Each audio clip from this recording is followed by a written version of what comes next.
All right, so every time Oregon adds a transfer, other fan bases really freak out. It's quite hilarious. But hey, when you live rent free in somebody else's head, you just got to sit there and appreciate that for what it is. But there is, if you weed through all of the social media commentary, a good point to make that I began talking about in yesterday's show and want to follow up with here today. So if you missed it, the debate here is essentially surrounding, if you bring in a veteran transfer, aren't you depriving the opportunity to play and develop younger guys that you have recruited? At some level, that is indeed true. I think what fans should have is an expectation of what a highly rated recruiting class means. And Oregon is not uncommon with the numbers that I'm about to give you here. So I'm going off the 2021, 22, and 23 recruiting classes, because when you bring in guys that allow Oregon to have a top 10 class, which those classes for the most part have been, the last couple cycles have been very, very good to the Ducks because Dan Lanning and Tosh Lupoy and everyone are excellent recruiters. They've invested in it and they do a really, really good job. When you bring in all of those guys, what I get a lot of questions about that makes me think it's not necessarily widely understood is about how many of those guys from that high school class you should expect to become high impact players. So I'm not doing a timeline for every one of these guys. I'm just going class by class here. So 2021, first time Oregon ever had a top 10 recruiting class in the history of Oregon football. That was, of course, under Mario Cristobal. They brought in 24 players in that class. The number of guys that I describe as high impact players in their Oregon careers, not necessarily as true freshmen, 4. Other guys had various roles popped up here and there. 4 guys: Troy Franklin, Terrence Ferguson, Jeff Bossa, Jackson Powers Johnson. That's the standard I have for high impact. So that's 21. In 2022, it was a smaller high school class because you had Mario Cristobal leave, and that creates a lot of discontinuity in there. 17 players in that high school class.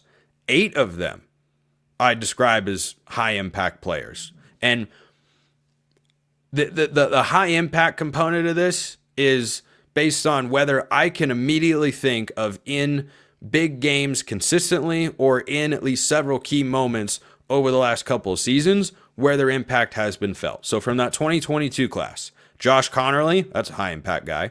Jaleel Florence started last year, was hurt this past year, but should be back, probably one of Oregon's starting corners this fall. Devin Jackson, definitely. Jordan James, obviously. Amarion Winston, played all the time. He's in the transfer portal now. Dave Iuli played a lot this year, more than he ever has. So did Kavika Rogers, who was in that class, and Justice Lowe. Now, not all of these guys these were not all of the guys that made any sort of impact.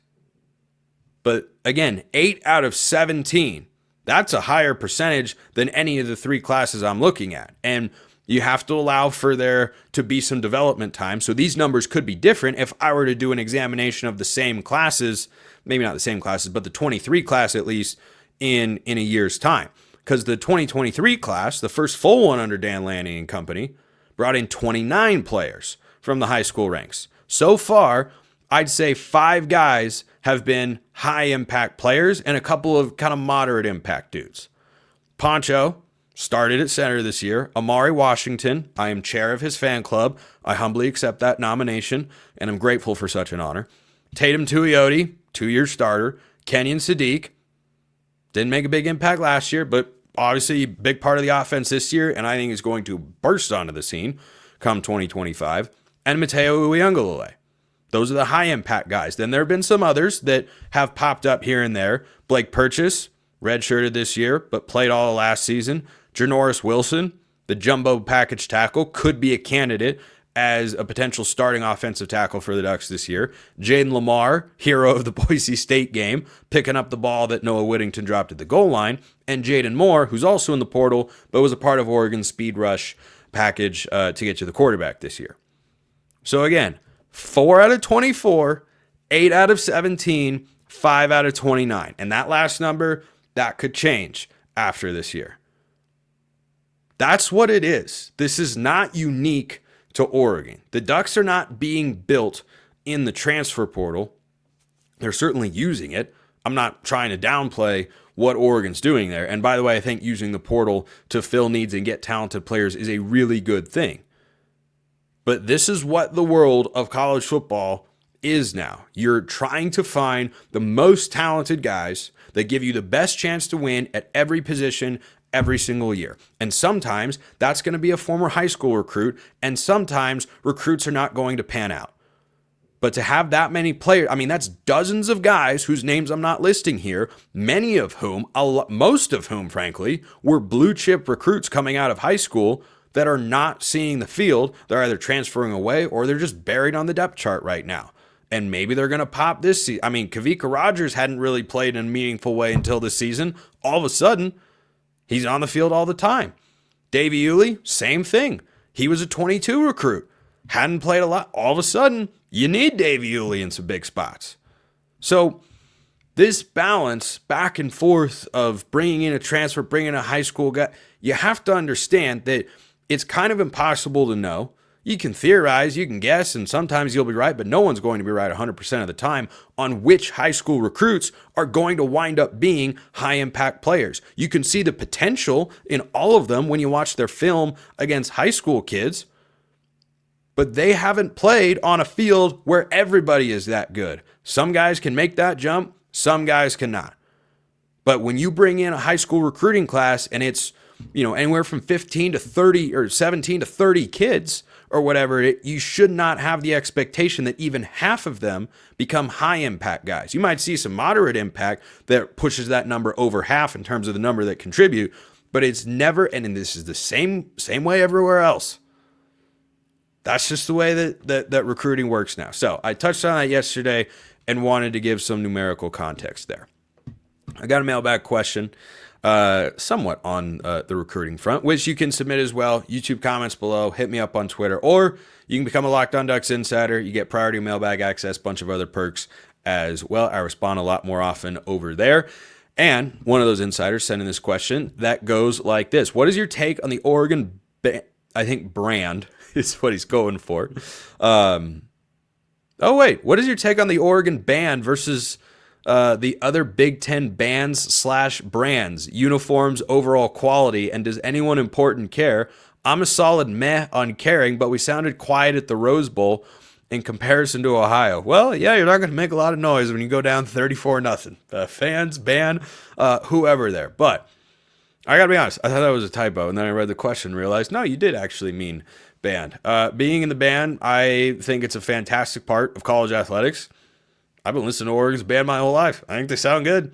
I noticed that they're there at Autzen Stadium, on the road, wherever. So as for the branding part of it, compared to everybody else in the Big Ten, you look at Oregon's recruiting efforts, and any time the Ducks take flack for, the uniform combinations or Phil Knight or Nike or all that sort of stuff, it's all kind of building to something. It's like making a Lego pyramid.